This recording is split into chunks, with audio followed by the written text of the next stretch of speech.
Vous, les petites filles qui passez le temps à racler vos enfants dans le ventre là. Oui, je m'adresse à vous. Ne passez pas sans écouter. Hein? Vous passez le temps à racler les enfants dans vos ventres. Quand vous vous mariez, pardon, prenez la peine d'expliquer au gars qui vous a épousé là. Au gars qui a décidé de faire de vous son épouse, la future mère de ses enfants. Prenez la peine de lui expliquer ce que vous avez passé le temps à faire. Parce que si les autres ont passé le temps à vous mettre enceinte et que vous avez évacué, ce n'était pas celui-là. Peut-être celui-là a passé le temps aussi à faire la même chose à un enfant de quelqu'un de l'autre côté. Mais au moins quand vous vous mariez, hein, dites à vos maris ce que vous avez passé le temps à faire. Parce qu'il est inconcevable qu'une fois dans le foyer, vous commencez à dire, oh, on cherche les enfants.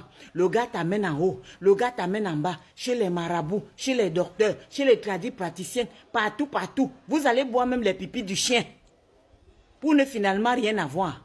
Voici une qu'on a finalement amenée chez le médecin.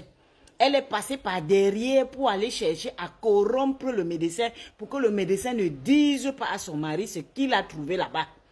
Le médecin a fait son diagnostic. Et il a trouvé qu'elle avait passé le temps à racler son ventre au point où il ne restait rien du tout. Il n'avait plus aucune possibilité pour elle de tomber enceinte. Même pas du tout. Sachant cela, elle a donc essayé de soudoyer le docteur pour que le docteur dise à son mari que oh, tout va bien, on ne sait pas pourquoi elle n'arrive pas. Heureusement que le médecin, quand il prêtait son serment, le serment des médecins, c'est quoi là? C'est d'Hippocrate. Quand il prêtait serment là, il avait prêté serment pour de vrai. Il a dit que ma chérie, quel que soit ce que tu vas me donner, je vais seulement dire la vérité à ton mari.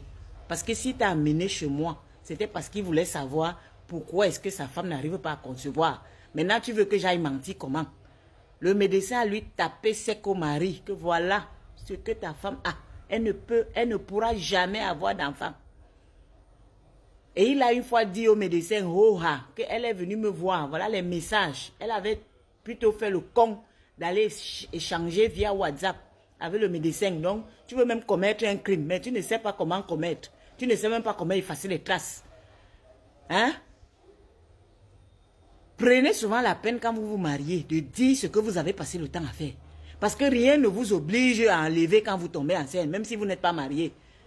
Hein? Vous n'êtes pas obligé d'ouvrir les pieds tout le temps. Prenez des précautions. Moi, je dis tout le temps ici que allez-y dans les PMI. Il y a les méthodes de contraception là-bas. Si vous voyez que vous ne pouvez pas accoucher. Hein? Et après, quand l'enfant d'autrui va venir t'épouser, mettre chez lui, et puis il va passer le temps à t'amener dans les endroits inimaginables parce qu'il cherche l'enfant. Alors que toi, tu sais là où tu as mis tous tes enfants. Il faut arrêter avec la sorcellerie. Il faut arrêter. Au 21e siècle, vous passez encore le temps à avorter partout, partout. C'est quoi avec vous?